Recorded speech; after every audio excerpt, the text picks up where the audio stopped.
Hello guys, मैं एक बात बता रहा हूँ, अगर इस वीडियो पर 100 लाइक कंप्लीट नहीं हुआ तो मैं वीडियो आगे अपलोड नहीं कर पाऊंगा। और चैनल पर नया सब्सक्राइब कर लो और वीडियो को लाइक करो, पहले ही लाइक कर दो, अभी लाइक कर दो, लाइक करो please please. 1K subscriber complete कर दो। 97 हमारा अलग होना ही ठीक है। शौर्या ने जब तपस्या की सिसकियों की आवाज सुनी तो हैरान हो गया। उसने गुस्से से पूछा, क्या हुआ गुड़िया, आप रो क्यों रही है? तपस्या ने बिना सोचे समझे ही उसे बता दिया, भाई शिवानी दी ने हमें थप्पड़ मारा। शौर्या गुस्से से बोला, क्या उसकी इतनी हिम्मत, कहाँ है वो? तपस्या ने उसे सब बता दिया और रोते हुए बोली, भाई हमें बहुत जोर से मारा है, हमारा गाल दुख रहा है, आप जल्दी आ जाओ ना प्लीज। शौर्या ने गुस्से से कहा, हाँ मैं अभी आ रहा हूँ गुड़िया, आप रोना बंद करो। तपस्या और जोर जोर से रोने लगी। रुद्र उसके पास आने लगा, पर तपस्या ने उसे वही रोक दिया और गुस्से से बोली, खबरदार हमारे पास भी मत आएगा आप। वो बस रोने लगी। अब सब शादी छोड़कर तपस्या की फिक्र कर रहे थे, क्योंकि रो रो कर उसका पूरा फेस लाल हो गया था और वो बच्चों को तरह रोए जा रही थी। वही अब उसका सर चकराने लगा। वो गिरती उससे पहले ही शौर्या वहां आ गया और उसने तपस्या को गिरने से बचा लिया और गुस्से से बोला, हाउ डरे यू, और बिना सोचे समझे ही शिवानी को कसकर थप्पड़ मार दिया, जिसे देखकर सब शॉक हो गए। आगे वही तपस्या अब पूरी बेहोश हो चुकी थी। शौर्या बौखला गया था और चिल्लाकर बोला, गुड़िया उठो बेटा, गुड़िया, पर वो नहीं उठ रही थी। शौर्या उसे उठाकर भागने लगता। शिवानी रोते हुए बोली, भाई मैंने जानबूझकर नहीं किया, प्लीज मुझे माफ कर दो। शौर्या ने गुस्से से ईशान को घूरा और बोला, अपनी बहनों और माँ को लो और अपने घर जाओ। जो मेरी गुड़िया को हट करे और इन्हें जिसके साथ लाइफ जीनी है जी सकते हैं, पर मेरी बहन को कोई हट नहीं होना चाहिए, समझे?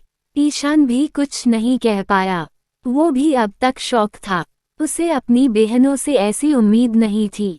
तभी रुद्र बोलता है, शौर्या शांत हो जाओ। शौर्या ने घूरकर उसे देखा और बोला, तुमसे मैंने कहा था मेरी बहन को प्रोटेक्ट करना, पर तुम इतना भी नहीं कर सके। रुद्र बोला, शौर्या शिवानी ने उसे बस एक थप्पड़ मारा है। तभी ईशान बोला, आपको पता नहीं है तपस्या को हम मार नहीं सकते।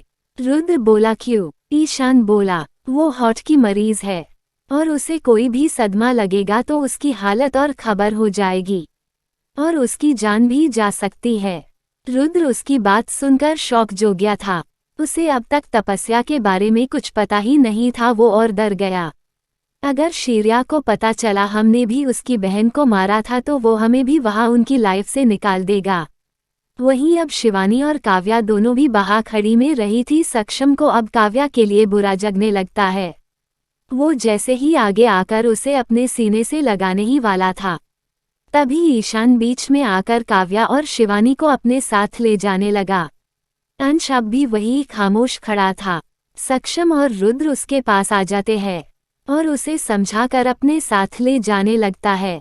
वही अब शादी एक सपना बन चुकी थी। अंश ने गुस्से से शिवानी को घूर कर देखा और गुस्से से बोला, तुम यही चाहती थी ना, तो ठीक है, अब रहो अपनी दुनिया में खुश, पर आज के बाद ये अंश अजिंक्य सिंह आपको कभी अपनी दुनिया शामिल नहीं करूंगा। तुम्हें घमंड है ना खुद पर, तो रहो अपने घमंड के और अपनी घटिया माँ के साथ। अब तुम मेरे पाँव भी आकर पकड़ोगी ना तो भी मैं तुम्हें कभी नहीं अपनाऊंगा, समझी तुम? और याद रखना, मैं सिंह परिवार से हूँ। जब तक तुम्हें और तुम्हारे पूरे खानदान को अपने जूते पर अपनी नाक रगड़ने के लिए मजबूर नहीं कर देता, तब तक मैं अब चैन से नहीं बैठूंगा। वो इतना बोलकर अपने भाई की तरफ मुड़ कर बोला, मुझे अब सिंह ग्रुप को संभालना है और आपसे वादा चाहिए कि आप कभी भी मेरे बीच में नहीं आएंगे। मैं आपसे कुछ नहीं छीनूंगा, पर मुझे बस अपना बदला चाहिए। रुद्र जानता था उसे समझाने का कोई फायदा नहीं है। उसने कहा, ठीक है, जब तक आपकी वजह से किसी की जान नहीं जाएगी तब तक आपका भाई आपके रास्ते में नहीं आएगा, पर जिस दिन आपकी वजह से किसी की जान जाएगी तो हम आपको माफ नहीं करेंगे। अंश ने हाँ कहा और वहां से चला गया। रुद्र ने सक्षम से कहा, सक्षम आप अंश के साथ जाऊं, उसे आपकी जरूरत है। सक्षम ने हाँ कहा। वो भी वहां से चला गया। उनके जाने के बाद ईशान भी शिवानी और काव्या को लेकर चला गया। शौर्या भी तपस्या को लेकर हॉस्पिटल जा चुका था। वही रुद्र भी अब अपना सर पकड़कर खड़ा था। उसे समझ नहीं आ रहा था वो सब कुछ ठीक कैसे करे।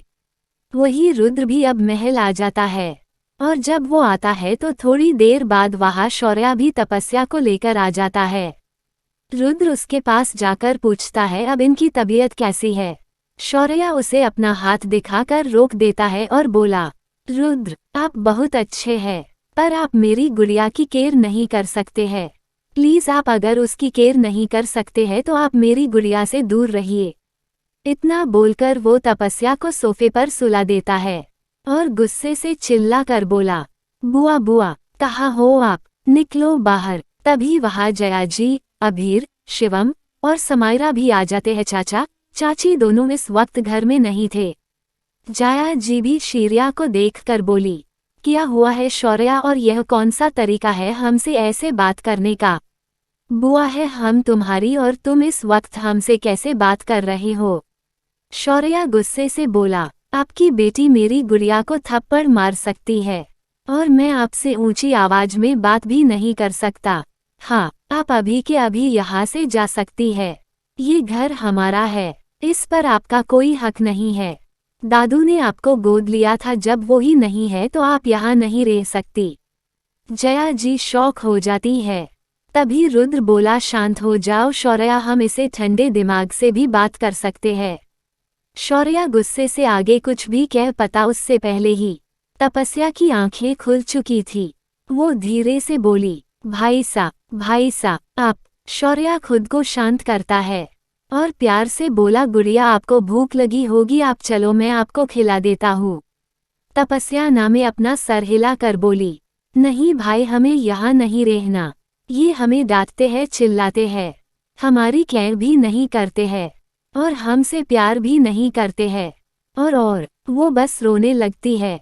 तभी शौर्या उसे अपने सीने से लगा लेता है और शांत करते हुए बोला, गुड़िया आपको कहाँ जाना है, बोलो। तपस्या नम आंखों से बोली, भाई हमें बहुत दूर जाना है, बहुत दूर, प्लीज हमें कुछ नहीं चाहिए, बस हमें यहाँ नहीं रहना, ये बहुत बुरे हैं, बहुत बुरे।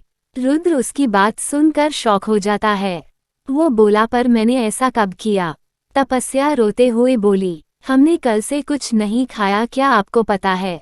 रुद्र शॉक हो जाता है। उसे अब याद आता है उसने जो कल मैगी बनाई थी, पर वो इतने शौक में था कि उसे याद ही नहीं था वो भूखी है, और आज भी वो अपने भाई की वजह से उसके साथ रूड बिहेव किया था। अब उसे अपने आप पर ही गुस्सा आने लगता है। उसने अपनी आंखें बंद की और बोला, ठीक है आप जाना चाहती हो ना, ठीक है आप जा सकती है, आप शायद ठीक कह रही है, हम ही आपकी केयर नहीं कर पाए, इसीलिए आप जा सकती है। वैसे भी यहाँ आपकी जान को खतरा है, जब तक हम सब कुछ ठीक नहीं कर देते आप जहाँ चाहे वहाँ रह सकती है। आप तब तक अपनी पढ़ाई भी बाहर पूरी कर लेना, फिर आप वापस आ जाना। तपस्या कुछ भी नहीं कहती, क्योंकि उसे भी अब अपने रिश्ते को समझने के लिए थोड़ा वक्त चाहिए था, इसलिए वो कुछ नहीं कहती। वही रुद्र को भी अभी अपने सारे दुश्मनों को खत्म करके सब कुछ ठीक करना था, जिस वजह से वो अपनी मासूम बीवी को वो प्यार, वो वक्त, वो सपोर्ट नहीं कर पाएगा। अगर वो यहाँ से चली जाएगी तो वो खुलकर सब कुछ ठीक कर सकता था, क्योंकि कल के हमले के बाद वो अंदर से डर गया था।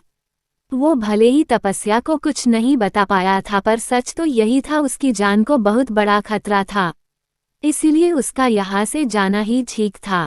उसने अपनी आंखें खोली और गुस्से से बोला, ठीक है हमें भी आपका हर वक्त का बचपना नहीं पसंद है, आप कभी सिचुएशन समझने की कोशिश ही नहीं करती हो, हमेशा बच्चों को तरह हर बात पर रोती रहती हो, इसलिए आप जहाँ जाना चाहती है जा सकती है। हम आपको पूरे 3 साल का वक्त दे रहे हैं, अगर आपको उसका बाद भी लगता है आप हमारे साथ नहीं रहना चाहती तो आप हमें डिवोर्स दे सकती है, हम कुछ नहीं कहेंगे, पर अभी आप बच्ची है, आपको हमारे रिश्ते को समझने के लिए पहले थोड़ा समझदार होना चाहिए। वरना आपको फ्यूचर में इसके लिए पछतावा ना हो कि आपको हमने मौका क्यों नहीं दिया। इसलिए हम आपको पूरे 3 साल का वक्त दे रहे हैं। 3 साल बाद आप यहाँ आकर आपका जो भी फैसला होगा हमें मंजूर होगा। तब तक आप अपनी पढ़ाई पूरी कीजिए और अपना इलाज करवाइए। तपस्या रुद्र की बात सुनती है तो बहुत ज्यादा हट हो जाती है, क्योंकि उसने डिवोर्स के बारे में कभी सोचा भी नहीं था, पर रुद्र यही चाहता था तो ठीक है। तपस्या ने अपने भाई का हाथ मजबूती से पकड़ा और गुस्से से बोली, मिस्टर रुद्रांग सिंह, हम मिसेस रुद्रांग सिंह आपसे डिवोर्स जरूर लेंगे, ये हमारा वादा है आपसे। उसने अपने भाई के सीने में छुप कर कहा। भाई साहब हमें ले चलिए। शौर्या ने घूर कर रुद्र को देखा और बोला, तुम यही चाहते हो? रुद्र ने कुछ नहीं कहा। शौर्या ने गुस्से से पूछा, मैंने पूछा है कुछ आपसे? आप हमारी बहन से अलग होना चाहते हैं? रुद्र ने अपना सर झुका कर कहा, हाँ, आपकी बहन अब भी न समझ है। वो हमारे रिश्ते को नहीं समझ सकती और ना ही वो बड़ी बहू की जिम्मेदारी निभा सकती है, इसीलिए उसका यहाँ से जाना ही ठीक है। शौर्या ने गुस्से से कहा, हमारी बहन कोई चीज नहीं है जिसे आप जब चाहे अपना ले और जब जी चाहे उसे खुद से अलग कर दे। अब आप हमारी बहन की जिंदगी में वापस आने के लिए अपनी जान भी दे देंगे ना, तो मैं आपको कभी मेरी बहन मेरी गुड़िया की जिंदगी में वापस नहीं आने दूंगा। क्योंकि सच तो यही है, इस दुनिया में प्यार जैसी कोई चीज होती ही नहीं है, सब धोखेबाज होते हैं। हम दोनों भाई बहन बदनसीब है जो सच्चे प्यार की तलाश में आप जैसे लोगों से टकरा गए। हमने आप लोगों से सच्चा प्यार भी किया पर कोई फायदा नहीं है। जो नसीब में ही नहीं है वो कभी नहीं मिलता। इसलिए मैं अपनी गुड़िया को लेकर जा रहा हूँ और मैं खुद डिवोर्स पेपर भी भिजवा दूंगा। मेरी गुड़िया को कभी तुम्हारी शक्ल देखने की जरूरत नहीं है। आज से आपको सब कुछ मुबारक हो। इतना बोलकर वो अपनी गुड़िया को अपनी बाहों में उठा कर ले जाने लगा। रुद्र जिसका दिल रो रहा था वो चाहकर भी उसे रोक नहीं पाया, क्योंकि यह तपस्या को सेफ्टी और हेल्थ के लिए जरूरी था।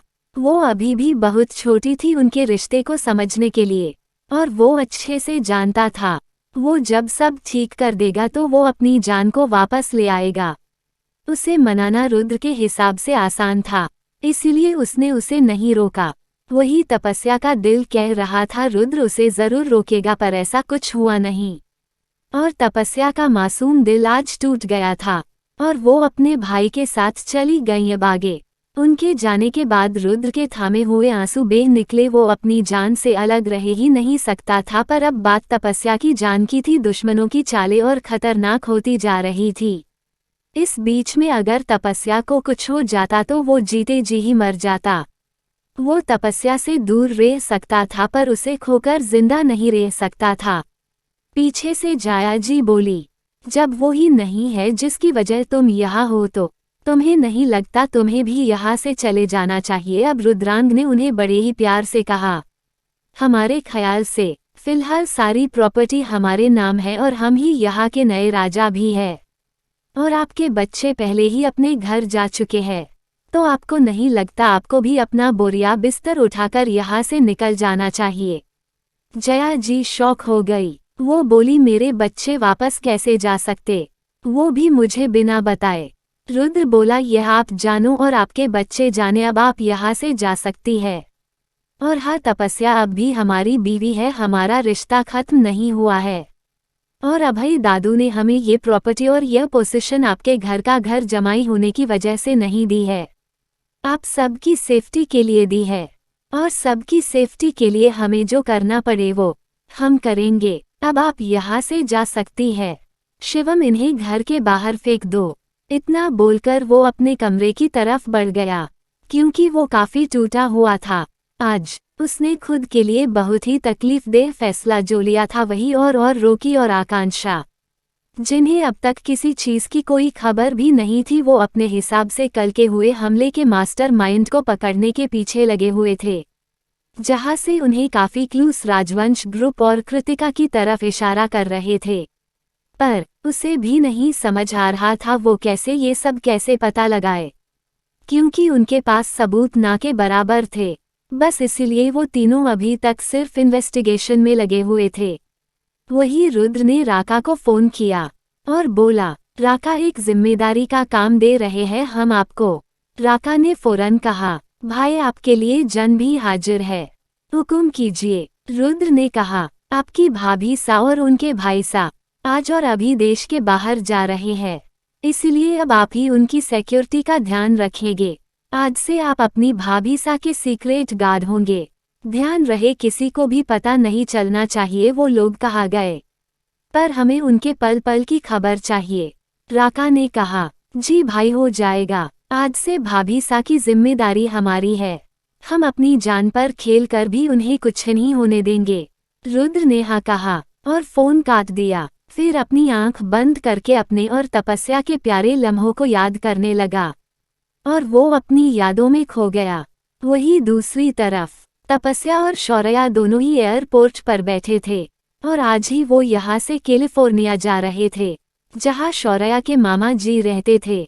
तपस्या की जिद थी उसे वही जाना था, इसलिए शौर्या मान गया था। वही उन दोनों को ही उम्मीद थी रुद्र उन्हें रोकने जरूर आएगा, पर बार बार अनाउंसमेंट के बाद भी वो लोग बस रुद्र का ही इंतजार कर रहे थे। तभी लास्ट बार अनाउंसमेंट हुई, तपस्या सिंह और शौर्या सिंह आप दोनों फ्लाइट में आए। फ्लाइट अभी रवाना होने वाली है, आप जहाँ कहीं भी है फ्लाइट में आइए। वो दोनों ही उदास थे पर कुछ नहीं कर सकते थे। वो दोनों ही एक दूसरे का हाथ थामे निकल गए अपने नए सफर पर, इस बात से अनजान कोई है जो उनके पीछे साए की तरह है। और उनके जाने के बाद रुद्र का क्या होगा। चाची और चाचू जब आए और उन्हें पता चला यहाँ क्या क्या हो चुका है तो वो शॉक हो गए। उन्होंने रुद्र से बात करने की कोशिश की पर रुद्र ने दरवाजा ही नहीं खोला। वो बस कोशिश कर सकते थे, उनके हाथ में कुछ भी नहीं था। 10 दिन बाद काली ने फोन किया, भाई पता चल गया है भाभी पर हमला किसने किया था।